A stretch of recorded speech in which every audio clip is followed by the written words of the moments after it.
একটা ভালো মাংসকে তোমরা কিভাবে কয়লাতে পরিণত করতে পারবা আজকে তোমাদের সঙ্গে সেটাই শেয়ার করব। তো চলো ভিডিওটা শুরু করা যাক। আসসালামু আলাইকুম, হ্যালো এভরিওয়ান, কি অবস্থা সবার?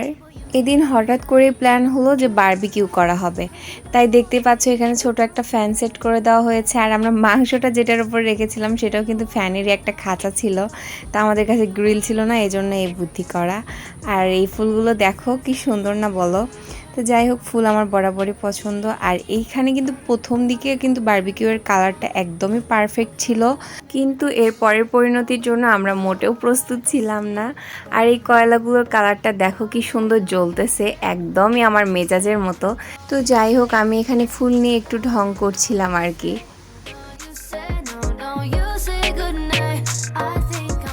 রিফাত এখানে টেস্ট করে বলছিল যে খুবই মজা হয়েছে। এতক্ষণ পর্যন্ত সব কিছুই ঠিক ছিল, কিন্তু এখন শুরু হবে আসল কেরামতি।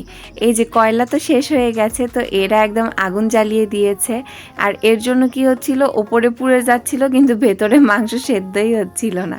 তো যাই হোক, এইভাবেই তৈরি করা হচ্ছিল। আর জুতি এখানে টর্চ লাইট ধরে আছে যেহেতু অন্ধকার ছিল। আর মুরগির পরে কিন্তু এখানে মাছগুলো বারবিকিউ করা হবে, এটা আগে থেকে ম্যারিনেশন করা ছিল। তো এটাও তো একদম জ্বলে পুড়ে ছাই হয়ে যাচ্ছিল। আর এই হলো মাছগুলো বারবিকিউ করার পরের অবস্থা। মানে কে বলবে যে এগুলো মাছ বা মুরগির অংশ, এগুলো তো আসলে হচ্ছে এক একটা কয়লা। মানে কি আর বলবো, তো এগুলো আসলে প্লেটে তোলা হচ্ছিল আর এখানে সবাই ওয়েট করতেছে। এই যে আপু ছিল। আর এটা রুমে এসে দেখার পরে ভাইরে ভাই, খেতে তো একদমই মন টানছিল না, কিন্তু টেস্ট যেমনই হোক সবাই মিলে একসাথে তৈরি করা হয়েছে আর অনেক বেশি মজা হয়েছে। এটাই আসলে মেইন, কারণ স্মৃতিগুলো আর কি থেকে যায়।